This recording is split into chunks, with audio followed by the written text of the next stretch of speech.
우리가 가져야 할 신앙의 본질은 계속해서 이 고린도전서에서 말씀하고 있는 것처럼 교회의 덕이 돼야 되고 교회의 유익이 돼야 되고, 또 신앙의 본질과 내용, 요즘에 우리 새벽마다 요한일서 4장에서 사랑을 강조하고 있거든요.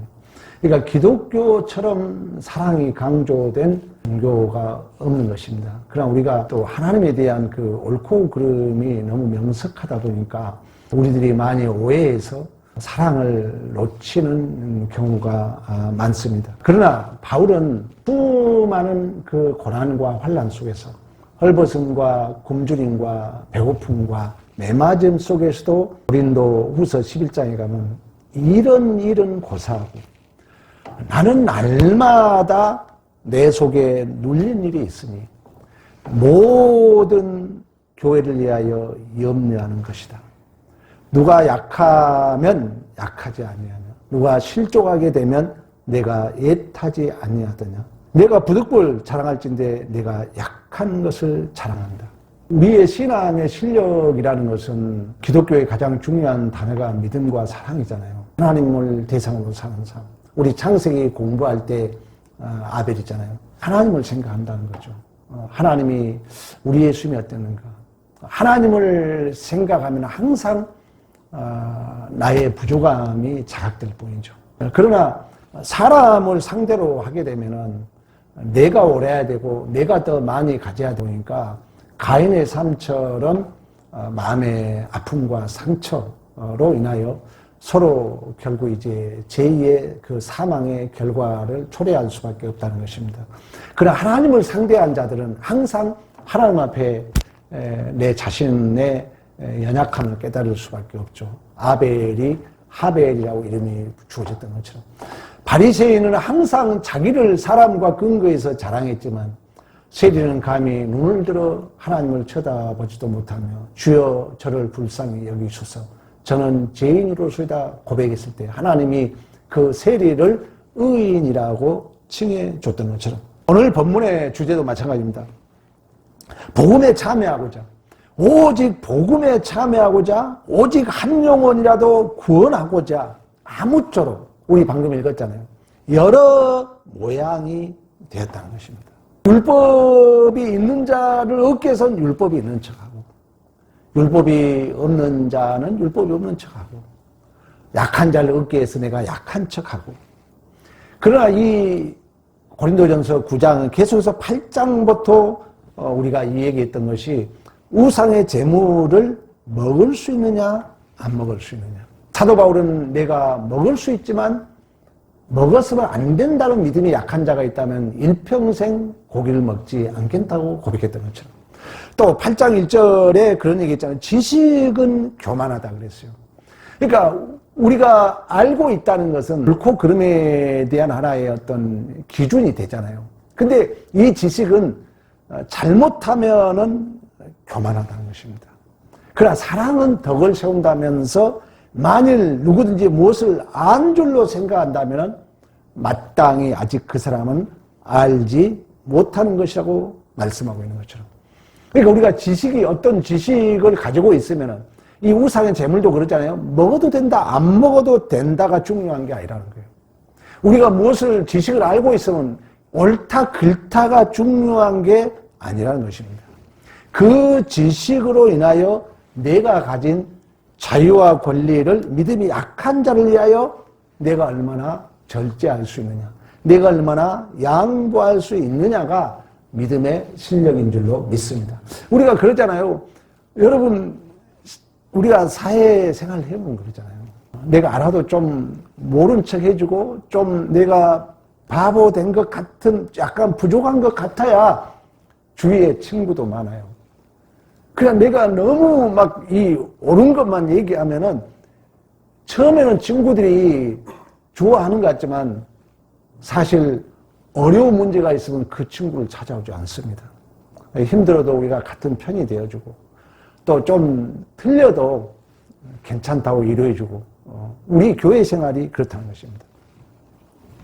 그러니까 바울은 계속해서 자신의 그 자유와 권리를 다 쓰지 않는 이 사역, 이 교회의 일이라는 것은 어떤 개인적 이익이나 또 보상이나 내 개인적 어떤 보람, 개인적 어떤 희열을 느끼는 그런 게 아니라 하나님께서 자신을 믿고 맡겨진 진리에 관한 것, 생명에 관한 것, 구원을 위한 명예로운 기회로 주신 사명인 줄로 믿습니다. 사명이란 내 사명. 그래서 우리가 18절 다시 한번 봅니다. 18절. 그런즉 내 상이 무엇이냐? 내가 이 복음을 증거하는 게 나에게 어떤 보상의 개념이나 나에게 어떤 이익의 개념이 아니라는 것입니다. 복음을 전할 때 값없이 전하고 복음으로 말미암아 내게 있는 권리를 다 쓰지 아니하는 이것이로다. 노동을 하고 어떤 대가를 얻는 그런 식의 신앙생활이 아니라는 것입니다. 그러니까 신앙생활은 우리는 내가 자주 얘기한 것처럼 이미 받은 자예요. 내가 이렇게 함으로 해서 내 어떤 공로가 드러나고 나에게 이익이 오고 나에게 대가가 오는 것이 아니라는 거예요. 물론 우리가 하나님은 심대로 거둡니다. 그러나 본질적인 의미는 그렇다는 거예요. 영적으로는. 왜? 우리는 이미 가진 자이니까. 우리를 예수의 신부라고 그러잖아요. 그러면 결혼식장에 오면은 여러분들 생각해봐. 내가 모든 지금 잔치집의 주인공이라는 거예요. 그러면 손님 오면은 좀 더 편하게 더 많이 드시고 가라고 그러잖아요. 우리가 신앙생활이 그런 마음을 가져야 된다는 거예요. 우리가 이웃을 대할 때 항상 내가 주인공이라는 거예요. 내가 결혼식장에 쉽게 말하면 신부라는 거예요. 그러면 오는 손님들이 어쨌든 마음 편하게 더 많이 드시고 기분 좋게 가는 것이 당연한 것처럼 우리의 신앙생활이 그러한 마음을 가져야 된다. 그래서 사도 바울도 내가 상이 무엇이냐? 내가 복음을 전할 때 복음으로 말미암아 내게 있는 권리를 다 쓰지 아니한 것이다. 왜? 하나님이 주신 소명이기 때문에. 내가 감당한 이 사역은 생명을 살리는 사역이기 때문에 복음을 증거하는 사역이기 때문에 그는 어쨌든 한 사람이라도 더 얻기 위하여 어쨌든 한 사람이라도 구원에 이르게 하도록 때로는 아는 척 때로는 모른 척 이게 바로 부모의 마음인 줄로 믿습니다. 그래서 바울은 빌립보서 우리 3장을 한번 가봅니다. 빌립보서 3장 5절 6절 나는 8일 만에 할례를 받고 이스라엘 족속이요 베냐민 지파요 히브리인 중에 히브리요 율법으로는 바리새인이요 열심으로 교회를 핍박하고 율법의 의로는 흠이 없는 자다. 그러니까 바울은 어떤 상태에서라도 자유로운 사람이었다는 것입니다. 율법으로 흠이 없는 자예요. 바리새인이에요. 또 유대인이에요. 그렇지만 복음을 전하기 위하여 그렇지만 아무쪼록 한 사람이라도 전도하기 위하여 자기의 모든 자유와 자기의 모든 권리를 포기했다는 것입니다. 그래서 19절 다시 이제 본문으로 돌아옵니다. 내가 모든 사람에게서 자유로우나 방금 얘기했잖아요. 모든 걸 가졌어요. 유대인이에요. 바리새인이에요. 율법에 흠이 없는 자예요. 그러니까 모든 부분에서 내가 자유를 얻은 자이나 스스로 모든 사람에게 종이 된 것은 더 많은 사람을 얻고자 합니다. 종이 되었다는 것은 완전히 자신의 자유를 포기했다는 것입니다. 종이라는 것은 당시로 종이라는 것은 추노라는 영화 우리 봤잖아요. 그게 우리나라 인조왕 때 있었던 일이거든요. 그 추노가 뭡니까? 이 어느 노예가 부잣집으로 팔려간 거예요. 부잣집으로 팔려갔는데 그 부잣집 어른이 나만 팔려갔잖아요. 근데 어린 딸을 데리고 들어간 거예요. 종으로 이제.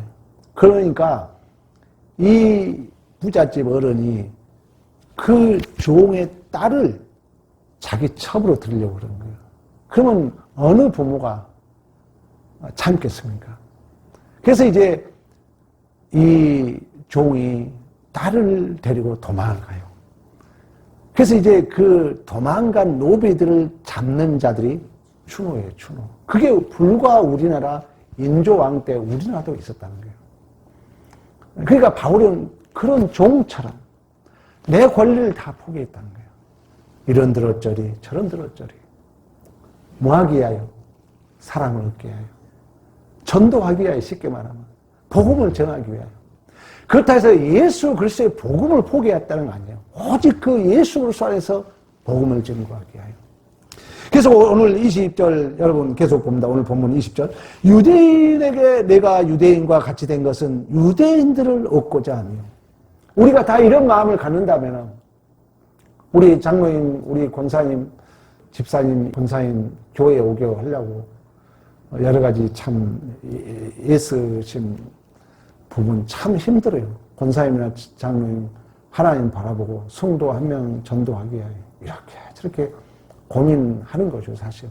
물론 그 과정에 우리가 어떤 결과가 나타날지는 모르겠지만 어쨌든 우리의 지금의 마음은 그 하나님을 바라봄으로 한 영혼이라도 교회에 오기 위하여 우리가 다 이런 마음을 갖는다면 모든 성도들이 어쨌든 성도 한 명이라도 더 얻고자 어쨌든 예수 그리스도의 복음에 참여하고자 우리의 그 바울이 아까 얘기했잖아요. 종이 되었다 내가.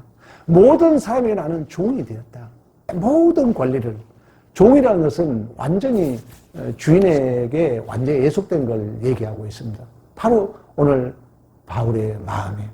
그러니까 계속해서 이 본문이 어떤 배경에서 여러분 기록된 거 알고 있죠.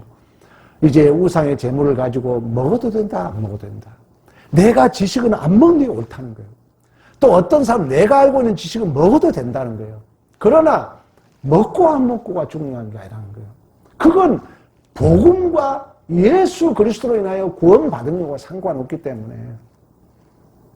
결국 그 믿음이 약한 자를 위해서 자신의 권리를 포기하는 것, 자신의 자유를 양보하는 것.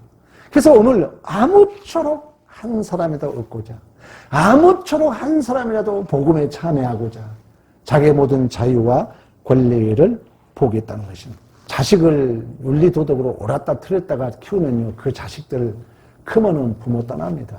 왜? 그때는 막 엄마가 막 이래라 저래라 하니까 이래야 돼 이래야 돼 그걸 따랐다는 거예요. 그런데 그 속으로는 그 애들이 너무 막 강압적으로 이끌어가니까 나 절대 그런 교회 안 갈 그런 마음을 먹었다 하잖아요. 옳았다 틀렸다만 여러분 잘 키워놓으면요, 훗날 그들 친구 한 명도 못 사게 해요. 어디가 맨날 옳다 틀리지만 따질 거 아니에요. 야, 예수 얘기해줘야 돼, 예수 얘기. 야, 예수님은 이렇게 억울한 일도 갔다 했잖아. 예수님은 알고도 모른 채 했잖아. 우리는 예수 믿잖아. 하나님 우리에게 복을 주잖아. 꼭 우리가 예수를 가르쳐야 돼요. 그렇지 않으면 우리가 청소년 시절에 이런 게 안 배워지면요, 어른 돼가지고 여러분 혹시 그런 사람들 있잖아요. 꼭 분위기 망쳐버리는 사람 있잖아요. 좋게 놀다 아무거 아닌 거 가지고 옳았다 틀렸다 해가지고는 딱 분위기 깨버리는 사람들 있잖아요. 그게 습관이 안 돼서 그래요. 진정한 복음을 몰라서 그래요. 오늘 바울이 얘기하잖아요. 율법 없는 것처럼, 율법 있는 자처럼, 약한 자처럼 어쨌든 한 사람이라도 구원을 얻기 위하여, 복음을 전하기 위하여, 예수 생명에 참여하게 하고자 하기 위하여. 그래서 여러분, 우리가 이런 교회 생활에 뭐 윤리도덕적인 정지가 없이 다 좋아요. 그러나 이러한 것은 하나의 그릇이라는 거예요. 우리가 바르게 사는 것은 예수 생명을 담기 위함이라는 거예요. 우리 기독교는 특히나. 근데 예수 그리스도는 여러분 알잖아요. 쉽게 말하면 부모의 마음이에요. 성도님께 목사님이 어떻게 사랑했느냐? 언제 사랑했느냐? 아플 때 사랑했습니다. 방황할 때 사랑했습니다. 그가 집을 떠났을 때 사랑했습니다. 이렇게 말씀하고 있는 것처럼. 이번 이제 주일날 오신 그 권사님 이제 간증 얘기할 거예요. 그 아들도 얘기하더라고요. 까놓고. 뭐 그 본드를 그렇게 마셨다고. 엄청 힘들었다고 그래요. 근데 끝까지 사랑으로, 기도로. 그러니까 잠깐 나와. 울면서 엄마, 갑자기 나와. 엄마가 기도했기 때문에 내가 있다고. 우리가 자녀들에게 그런 마음을 갖는 것처럼 교회에도 우리가 그러한 공동체, 가족 공동체의 사랑이 충만해야 될 줄로 믿습니다. 이처럼 신자의 모든 삶의 정황들은 어떤 개인의 이익이나 보상과 보람이 아니라 진리와 생명과 구원의 문제라면, 여러분, 내가 예수 생명을 전하기 위함이라는 것은 내가 예수 생명을 한 사람에도 더 얻고자 한다면은, 내가 때로는 율법 있는 자처럼, 때로는 율법 없는 자처럼, 때로는 약한 자처럼, 때로는 유대인처럼, 때로는 유대인이 아닌 것처럼 아무쪼록 한 사람이라도 구원받게 하기 위하여, 아무쪼록 한 사람에도 복음에 참여하기 위함이라면, 이러한 생명에 관한 이러한 복음 증거에 대한 우리가 나의 운명, 나의 사명을 가지고 있다면 그 어떤 환경과 조건의 문제가 아닌 줄로 믿습니다. 여러분들이 살아보면요, 우리는 다 내가 옳다고 생각하고 살잖아요. 그러나 하나님의 답은 뭐냐면, 하나님의 답은, 여러분들이 혹시 부부싸움 해봤어요? 내가 옳다고 싸우죠. 그럼 하나님의 답은 뭔지 아세요? 내가 잘못했습니다. 그러면요, 그 모든 싸움이 끝나요. 근데 내가 옳아. 나는 잘못이 없어. 나는 잘못이 없으니까 저 사람이 나쁜 놈이야. 나는 잘못이 없으니까 내가 억울해. 이런 마음을 끝까지 가지고 있으면은 그 옳은 것 때문에 내 마음에 근심이 쌓인다는 거예요. 어떤 목사님이 그런 얘기 하더라고요. 우리가 살다 보면 나는 꼭 옳은 것 같아. 근데 하나님이 요구한 답은 뭐라고요? 모든 것이 누가 잘못했다고요? 내가 잘못했다는 거예요. 내가 잘못했다고 항복을 해버리면 어떤 옳고 문제가 딱 끝나요. 답이 나와요. 그리고 하나님이 역사에 가요. 근데 끝까지 나는 옳았고 저 사람이 잘못했어. 그래서 내가 억울해. 나만 지금 고난 당한 것 같아. 이런 생각을 갖게 되면 그 옳은 것이 올무가 돼가지고 내 마음에 염려와 근심이 떠나지 않는다는 거예요. 여러분, 교회 생활이나 가정생활이나 사회 공동체 생활도 마찬가지예요. 하나님이 원하는 답은 내가 죄인입니다. 내가 잘못했습니다. 그러면 모든 게 해결된다는 거예요. 이러한 믿음을 갖기를 축복합니다. 그래서 바울도 그런 얘기를 해요. 바울이 뭐라 합니까? 바울도 많은 계시를 받았잖아요. 사도 바울처럼 로마서부터 성경을 히브리서 전까지, 히브리서도 사도 바울이 썼냐 안 썼냐 학자들의 논란이 있습니다. 엄청난 하나님의 체험도 많은 계시를 받았잖아요. 근데 하나님이 그의 약함을 준 거예요. 뭘 준 거예요? 몸에 가시를 줬다 그러죠. 그 세 번씩이나 그렇게 많은 경험을 하고 많은 체험을 하고 하나님 앞에 세 번이라는 것은 최상급이에요. 최상급. 그 말은 뭐냐면 히브리적 어법으로 말하면 매일 기도했다는 거예요. 근데 응답을 안 해준 거예요. 내 약함을 준 거예요. 우리 안집사님도 참 안타깝게 팔이 아프잖아요. 그래서 바울이 그런 얘기예요. 내가 세 번씩이나 기도했지만 하나님은 응답해 주지 않았다.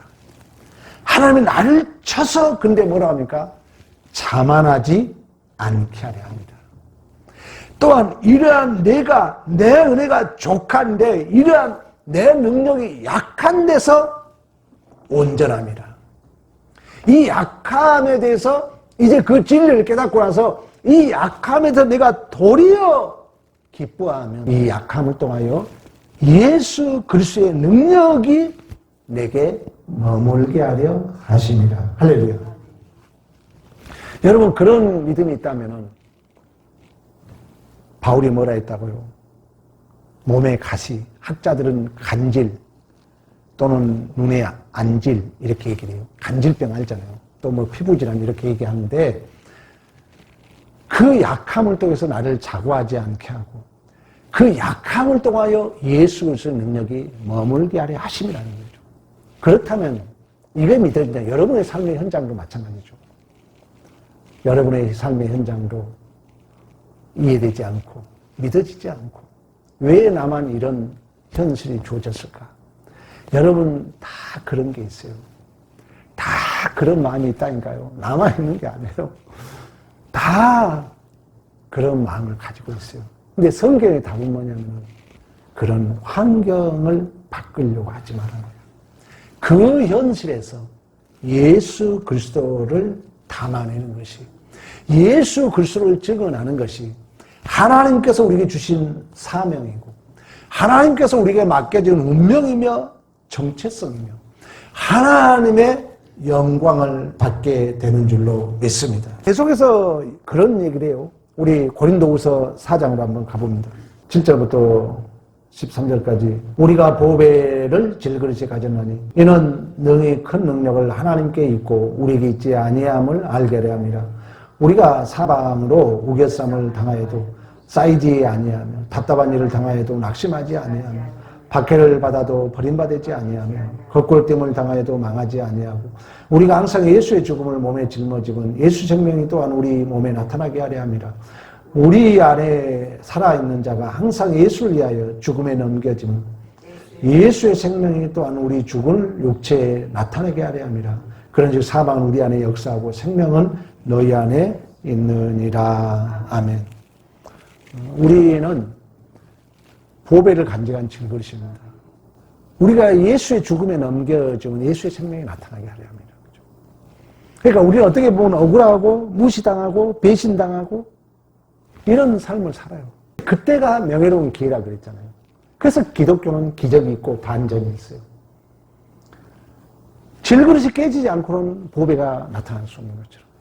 그래서 우리 주님이 오늘 그런 말씀을 하고 있고 사도 바울이 그런 고백을 하잖아요. 내가 죽음에 넘겨주면 예수 생명이 내게 나타나게 하십니다. 아주 그런 얘기 하잖아요. 내가 좀 손해보고 억울한 일 당하고 이해되지 않을 때 하나님을 증언할 수 있는 명예롭고 복 있는 기회라는 거예요. 물론 이게 참 상황이 다양할 수 있어요. 그래서 우리가 분별력을 가져야 되고 기도해야 되고, 그러나 궁극적 목적은 좋고 내가 이익이 있고 내가 손해 안 볼 때는 하나님을 증언할 기회가 아니죠. 내가 좀 손해 볼 때, 내가 좀 억울한 일을 당할 때 하나님을 나타낼 수 있는 기회가 맞잖아요. 우리 주님이 십자가상에서 그 온갖 억울함과 수치 멸시를 당할 때 하나님의 사랑을 확증했다고 말씀했던 것처럼, 그 모습을 보고 유다 베네가 그 말 한마디가 나의 분노의 칼을 빼앗아갔다고 말씀했던 것처럼, 우리가 그런 모든 삶의 정황이 그런 믿음에서 보면은 모든 그 정황이 하나님을 누구신가를 증언해야 할 명예롭고 복 있는 교회인 줄로 믿습니다.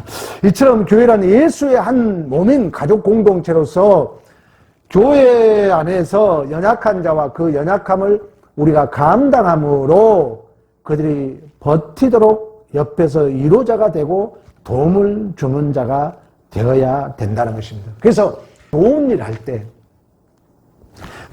할 때 그것으로 인하여 연약한 자가 상처가 되지 않도록 조심해야 돼요. 우리 7월 첫 주 행사하면서도 많이 염려했어요. 혹시라도 누가 상처받지 않을까. 근데 우리 교회 성도들이 실력이 있는지 다 뭐 내색 안 하고 잘 넘어갔어요. 근데 저는 목회자 입장에서 많이 경험했잖아요. 꼭 행사하고 나면은 누군가는 시험이 들어있더라고. 누군가는 서운해하고 있더라고. 그러니까 참 우리가 다 만족할 수 없는데 서로가 이런 데 관심을 가져야 되고, 또 우리 모든 우리 중직자들이 관심을 가져야 됩니다. 어쨌든 오늘 본문의 중심은 우리가 옳은 그 지식, 지금 이 본문은 우상의 재물을 먹냐 안 먹냐 문제의 연장선에 있는 것처럼 이 지식은 교회의 내용과 목적을 알게 하는 줄로 믿습니다. 자, 우리가 지식이라는 것은 뭐다 이 알게 한다는 거예요. 그러나 이 지식의 그 옳은 자리로 이끌도록 하는 방법에 있어서는 사랑인 줄로 믿습니다. 그러니까 내가 어떤 옳음과 그름을 알고 있다면은 그 옳은 자리로 상대를 이끌어 가야 되잖아요. 내가 이게 좋아, 이게 옳아. 우리 그렇잖아요. 교회 시험 듣기 뭡니까? 이게 옳다는 거예요. 왜 상대가 안 따라오냐는 얘기예요. 왜 몰라주냐는 얘기죠. 그러나 성경의 가르침은 뭐냐? 네가 옳아? 네 생각이 옳다고? 그러면은 모르는 자를 오른쪽으로 끌고 오라는 거예요. 네 쪽으로. 그런데 그 끌고 올 수 있는 유일한 방법은 뭐밖에 없다고요? 사랑밖에 없다는 사랑. 사랑. 그래서 우리 요한 1서 지금 4장 새벽마다 말씀하고 있지만 사랑하는 자만이 하나님께 붙어 있다 그래요. 사랑하지 않는 자 하나님을 모른다 그래요. 사랑할 때만이 아들이 되리라 그래요. 사랑할 때만이 내 제자라 일컬음을 받으리라 그래요. 하나님을 본 자가 없어요. 사랑할 때만이 우리의 모습을 통하여 하나님이 보여지는 줄로 믿습니다. 그래서 온 율법의 선지자의 강령이 사랑이다. 이런 말씀을 하고 있는 것입니다. 여러분, 우리는 다 똑똑해요. 우리 기독교인들은 다 똑똑해요. 다 나름대로 잘 알고 있어요. 가장 중요한 게 이거라니까. 내가 옳아. 내가 옳으면 내 편을 만들어야 될 거 아니에요. 내가 좋은 걸 가지고 있으면 그 사람도 내 좋은 걸 줘야 될 거 아니에요. 그러면 그 사람에게 줄 수 있고 그 사람이 내 편을 올 수 있게 하는 유일한 방법 한 가지 뭐라고요? 사랑이라는 거예요. 쉽게 말하면 예수 사랑이라는 거예요. 십자가 사랑이라는 거예요. 십자가 사랑. 이 십자가 사랑은 우리 새벽에도 말씀했지만 첫째가 뭐예요? 오래 참는 거예요. 오래 기다려주는 거예요. 그리고 이 사랑만큼 어려운 게 없어요. 그리고 사랑은 쉽게 안 됩니다.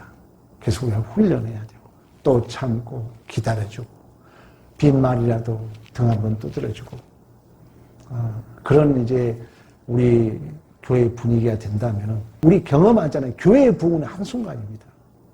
한순간이에요. 한 가정에 2명, 3명이기 때문에 금방입니다. 우리 마음가짐이에요. 마음만 이 바울처럼 내가 때론 유대인처럼 율법 없는 자처럼 율법 있는 자처럼 약한 자처럼 어쨌든 한 사람이라도 얻고자 어쨌든 한 사람이라도 구원받게 하고자 어쨌든 한 사람이라도 복음에 참여하고자 이런 마음을 갖는다는 분명 여러분의 존재와 인생을 통해 하나님은 크게 영광과 찬송을 받으실 줄로 믿습니다. 이러한 믿음의 승리가 있기를 간절히 축복합니다.